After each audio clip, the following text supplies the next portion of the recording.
Good day everyone, we are the Group 2, Team 1 and in our team we have Miss Rochalda Gracel Maybe and yours truly, Miss Dingle Erica May. Today we are going to discuss the Topic 3, Language and Education Policies in Asia under the Lesson 2, Language in Education Policy. So before we proceed, let us first know the objectives of this topic.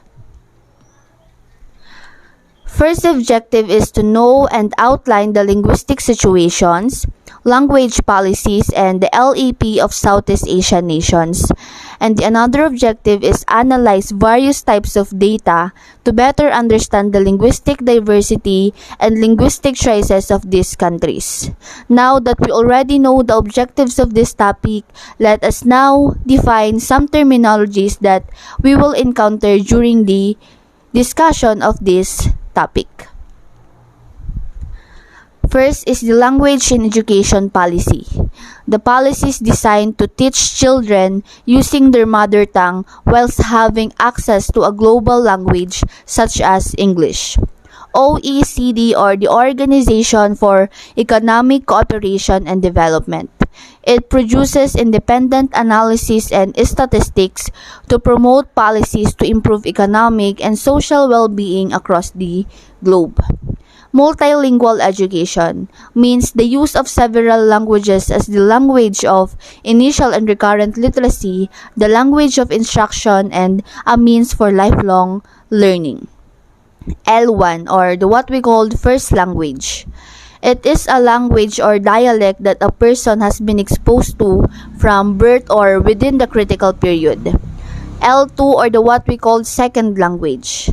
It is any language that a person uses other than a first or native language. Chinese. It is the most spoken language in the world with over 1.2 million speakers. Spanish, it is the second most used language with over 430 million speakers. English, it is the third most spoken language with over 317 million speakers. Hindi, it is the fourth most spoken language in the world. Russian, it is the 8th most spoken native language and the 7th most spoken language in the world. Now, let's proceed to the language and education policies in Southeast Asia. Although most Asian nations are multilingual, their education systems use mostly the national languages. Yet, many learners do not understand the languages of education. As a result, these learners are often excluded from many learning opportunities and generally disadvantaged in educational participation and in educational achievement. In most countries, the challenge is greatest in minority communities speaking non-dominant languages. The situation is particularly difficult among girls and women. Multilingual education, which is based on learners' first language, can alleviate this challenge. Multilingual education means the use of several languages as the language of initial and recurrent literacy, the language of instruction, and a means for lifelong learning. Asia is home to about 4.46 billion people speaking about 2,300 languages. Major languages spoken in Asia are the Chinese. Mandarin is the most spoken dialect. Hindi, it is the fourth most spoken language in the world. English, about 300 million in Asia speaks the English language. Russian, it is the 8th most spoken native language and the 7th most spoken language in the world. And we have the world's most spoken languages. We have Chinese. It is the most spoken language in the world with over 1.2 million speakers. It is mostly spoken in Asia, especially in China. The Spanish, it is the second most used language with over 430 million speakers. Spanish is a native language of Spain and it was spread to other countries during the colonial period. English, it is the third most spoken language with over 317 million, followed by Arabic with about 300 million speakers worldwide. Language and education are closely related. Since language is a main means of human communication, almost all educational activities use language some way. In multilingual settings such as most of Asia, decisions about the relationship between language and the education are not straightforward. Most Asian nations are multilingual, but their education systems use only the national languages. Yet, many learners do not understand the languages used. As a result, these learners are often excluded from many learning opportunities and are generally disadvantaged in educational participation and achievement.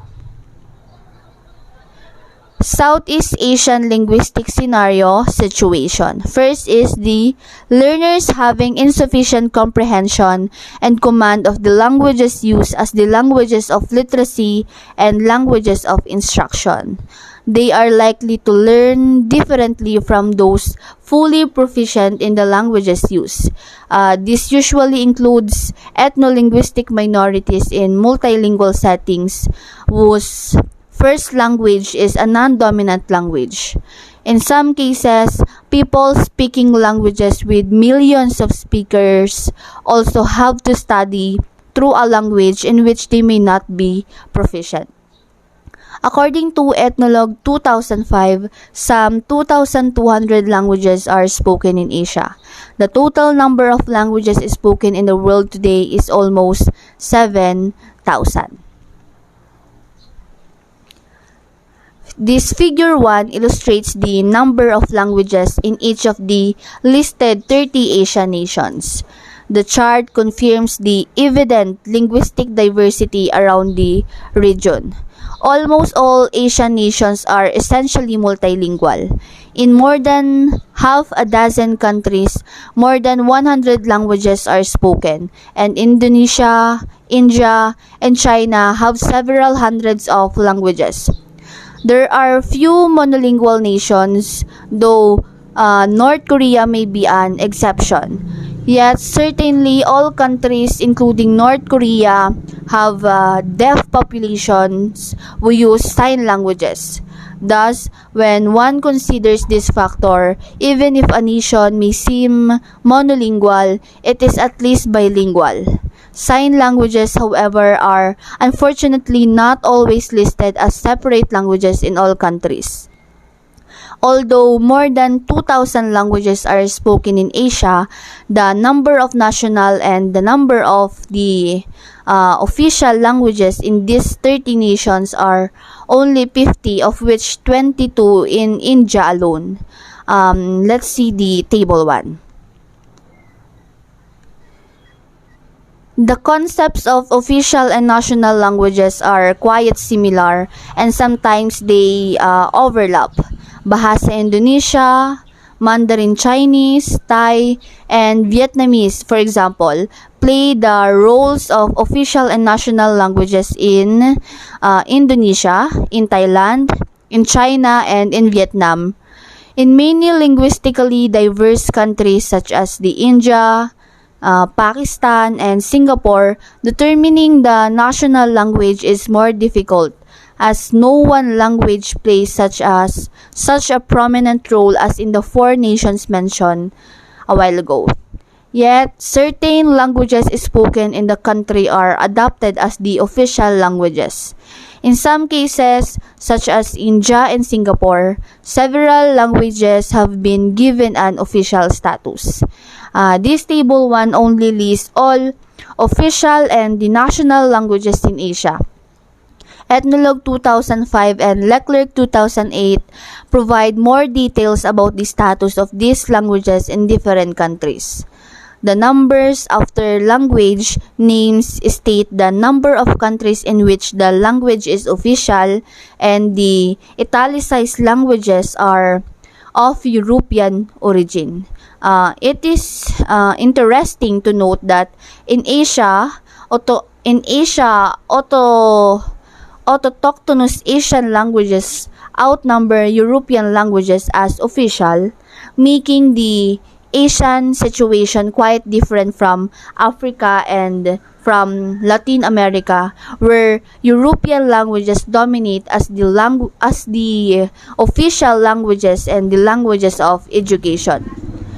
Despite the undeniable multilingualism in most of Asia, education systems in the region generally work as if the nations were monolingual. Consequently, in most cases, only the official languages are used as the languages of instruction and in literacy in education.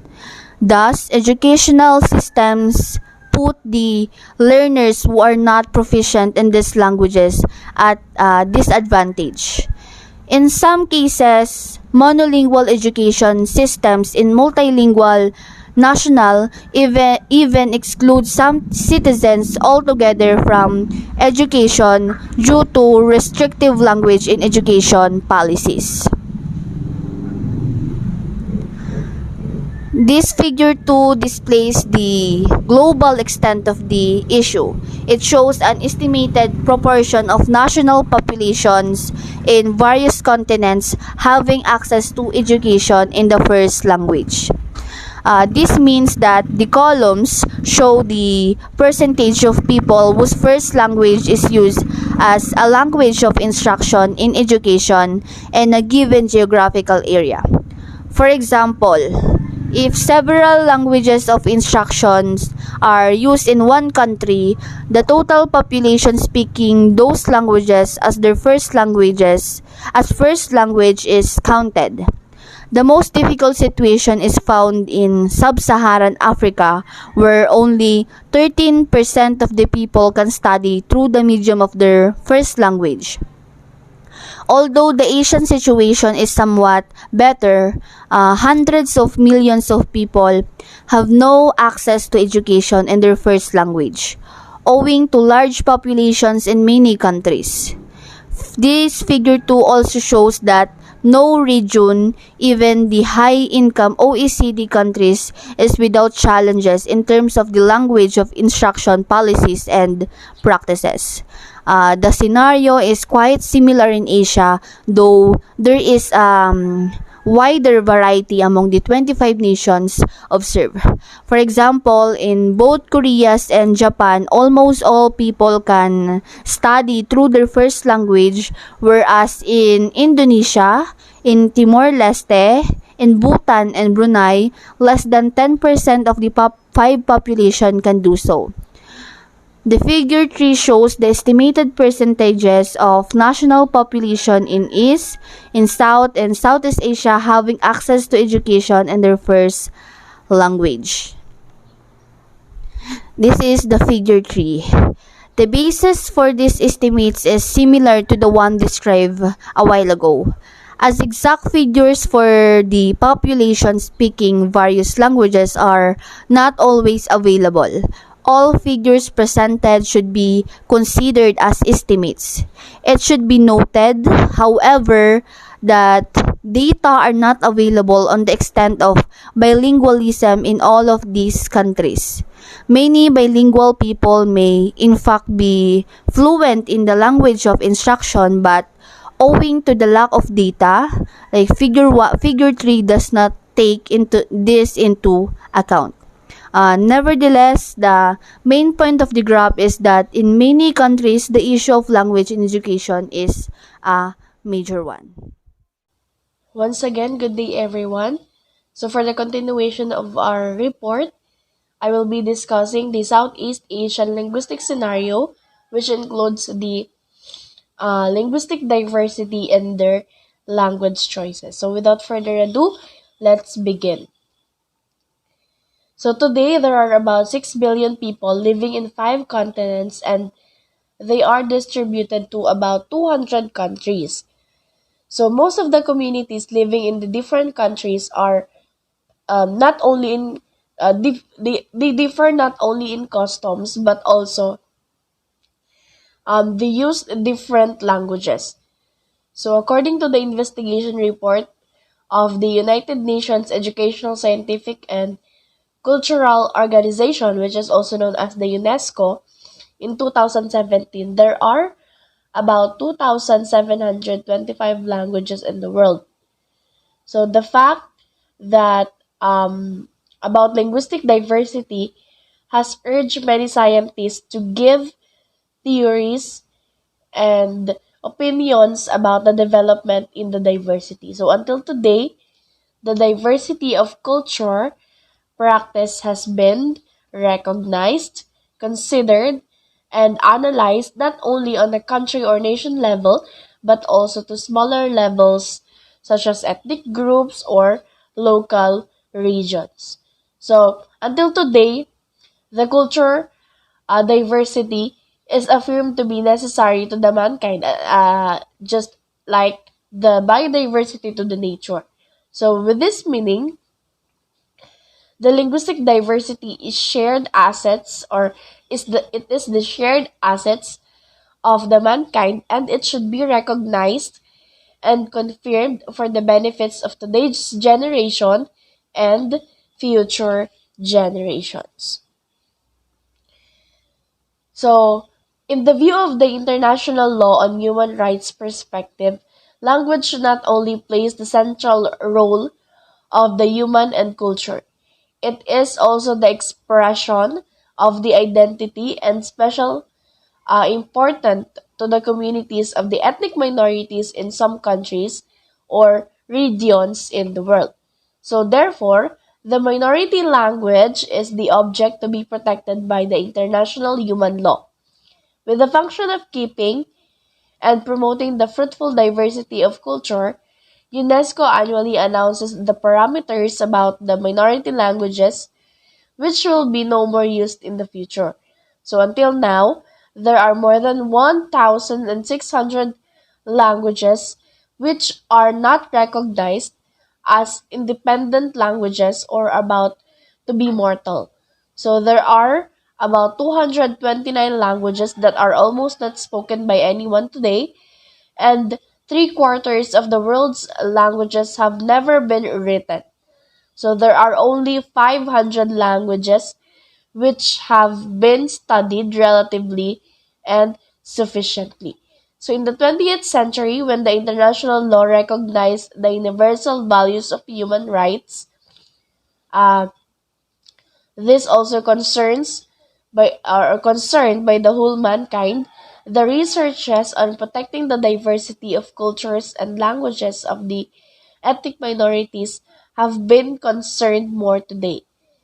So, the international law standards have mentioned this issue in some legal documents, and accordingly, it is found that cultural diversity is the protection, and it is an ethical demand which cannot be separated from the respect for human dignity. So we have here the linguistic diversity background and the existing conditions of minority languages in Southeast Asia. So this includes the linguistic diversity background in Southeast Asia. So Southeast Asia is the region with the area of about 4.5 million, and this includes the sea, the mainland, and it is located at the Four-Way International Trade Gateway.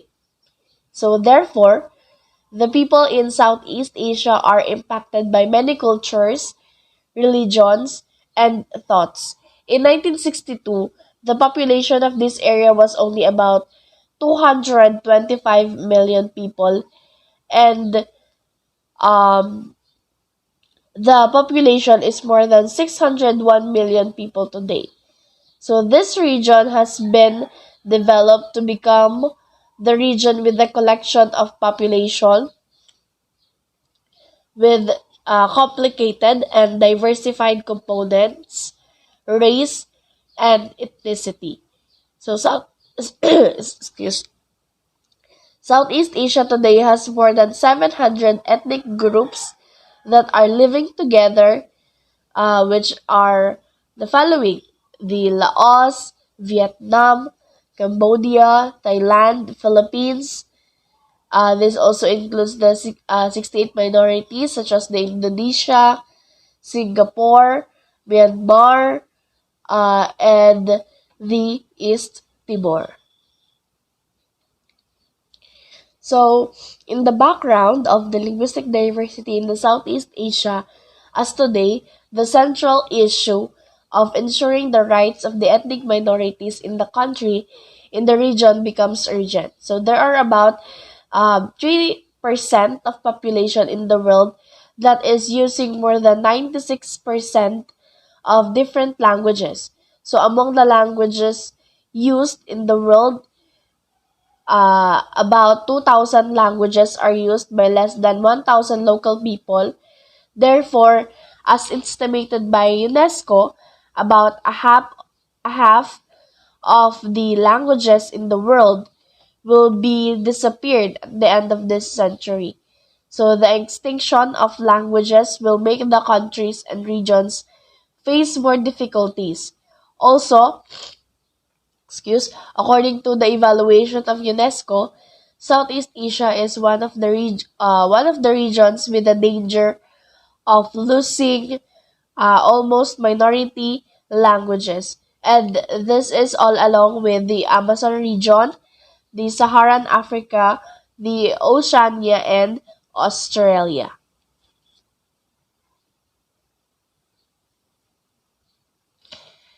So we also have here the existing conditions of the minority languages in Southeast Asia.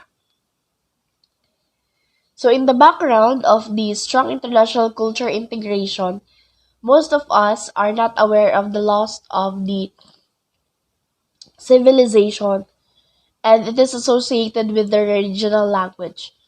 The issues which are more concerned shall still be the economic development, foreign affairs or social activities, and it is compared to the use or not use of the minority language of a particular small individual or community. However, if looking at the overall picture of language degradation recently, many people will be no more doubtful about the threat of the extinction from the culture and mankind civilization. Therefore, many international organizations have proposed the classification criteria for defining the map on the at-risk languages in the world. So we have here the legend, which have the corresponding signs, its endangering level, and its meaning. So this signs has specific indications about languages. So there are languages that are safe, vulnerable, definitely endangered, severely endangered, critically endangered, and the extinct. So let's view the map or the map at risk in the Southeast Asia. So we have here the level 1, the level 2, the level 3, level 4, and level 5. So according to the statistics data given in 2017 by the UNESCO in Southeast Asia, there are about 321 endangered language groups. So, under the approach of laws in the human rights, language is considered as the primary means for communicating the needs and implementing of human rights. In addition to the culture-related risk mentioned above, there are some impacts of mother tongue language degradation. So this is on the life of the ethnic minorities in judicial activities and in least developed countries and developing countries. The ethnic minorities have to cope with many barriers in implementing the most basic human rights.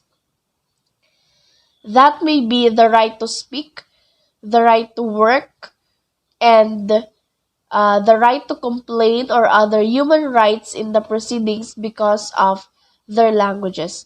Actually, in almost developing countries, there is lack of the free of charge or cheap judicial activities for the vulnerable groups in the society when requested to protect before the court, especially the issues relating to transport and uh, this is especially to the issues relating to translation and interpretation. So we also have here the ASEAN member countries and the minority language issues in the modern world. So the ASEAN member countries. So this ASEAN means the Association of Southeast Asia Nations, and it is an intergovernmental arrangement formed with the meaning uh, political, economic, cultural, and social alliance of the countries in Southeast Asia. So ASEAN was a president called the Association of Southeast Asia or the ASA, but in 19 or on August 8, 1967, it was officially established as ASEAN. So ASEAN has five member countries, and this includes the Indonesia, Malaysia, Philippines, Singapore, and Thailand. So the number of member countries of ASEAN is increased from time to time with new memberships such as Brunei Darussalam, Vietnam, Laos and Myanmar, Cambodia, and in addition to that, there are new two countries in the role of supervisors, which is the Papua New Guinea and the candidate East Timor. So on December 30, 2015, three pillars of ASEAN or APSC political security, AESC economic, and ASCC social cultural were officially established, and this is important for the diverse culture of the region. So the ASEAN sociocultural community became addresses that the realm of human development, culture, and excuse cultural and civilizational diversities, and this prescribes the elements and actions for successful cohesions in ASEAN. After 40 years of establishment and developments in many ups and downs, ASEAN has become the intergovernmental regional cooperation organization, and this has become an important political economic entity in Asia Pacific and indispensable partner in the regional policy of the big countries and the important centers in the world. So we have here the ASEAN's minority language issues. So number one is the mechanism. So in order to solve such issues, peace, stability, security, and socio-economic development and the existence in the diversity will be the basis for the most sustainable development. So with this direction, the most notable influences of ASEAN on protecting the cultural diversity and ensuring the rights for the minority people are as follows. So number one, we have here the mechanism, and since ASEAN has moved to do development pace by becoming the official pillar of cultural social community or the ASCC and new regulations on the cultural and social cooperation, the activities of this organization have considerable impacts on ensuring the human rights, especially the rights of ethnic minorities in all countries in Southeast Asia. So ASCC was officially formed to create the community with sharing and cooperation to together face the changes of the world and region and international changes of each country. So in addition, in the context that Asia Pacific is the only place in the world where there is no universal human rights mechanism for the whole region, Southeast Asia has become the only and the first sub-region where has ASEAN Intergovernmental Commission on the Human Rights. So this also contributes to the active achievements in promoting and protecting the human rights in the countries in Southeast Asia. So this is especially to the directions set up for the coming time, which are all for promoting the diversified culture.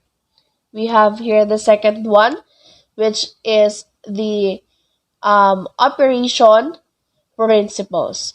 So the region will continue keeping the operation principles that ASEAN will not have any interference on the internal affairs of member countries and together work for collective commitment.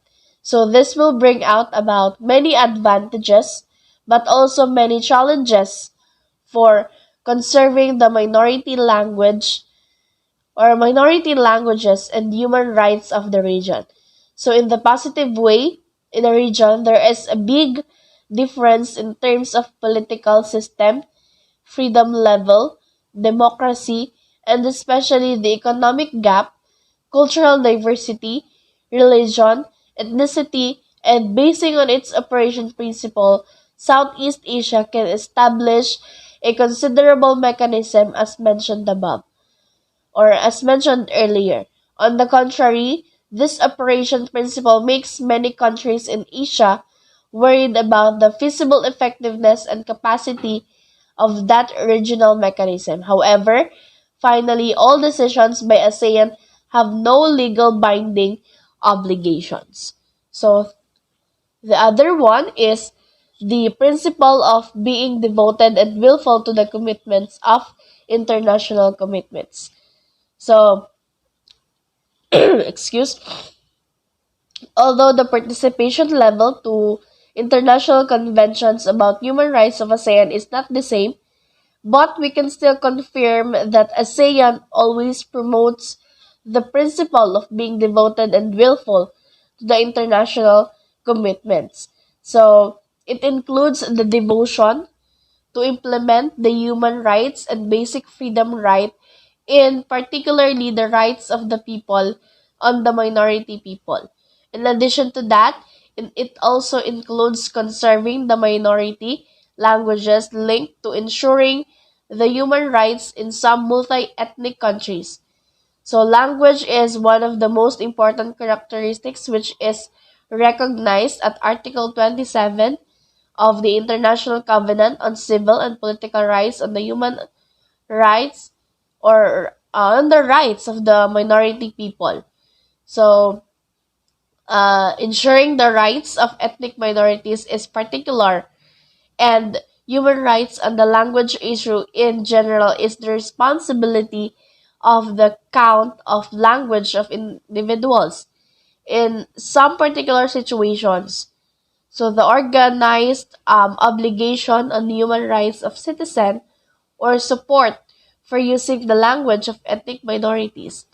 So these regulations of the countries should based on the international conventions about human rights and instructions of United Nations to solve the problems about languages, problems about ethnic minorities, potential impacts relating to the language diversity in a multi-ethnic country.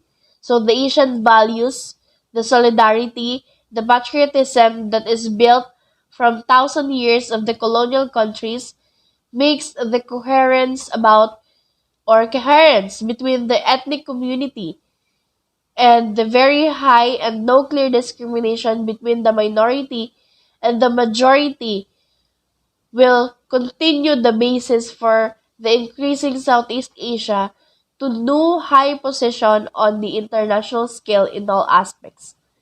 So in the coming time, the minority language will be restored to its former position to make important contributions to not only promoting the Asian values but also bring positive impacts in increasing the legal awareness.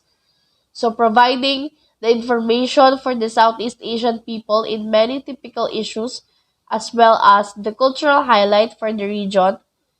So accordingly, the responsibility in ensuring the rights to use and conserve the minority language of the countries shall continue playing the essential role with stronger demand than ever before it rise. So the responsibility includes a series of obligations like, for example, the interference in the use or selection.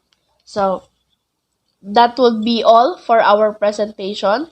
Thank you very much and have a good day.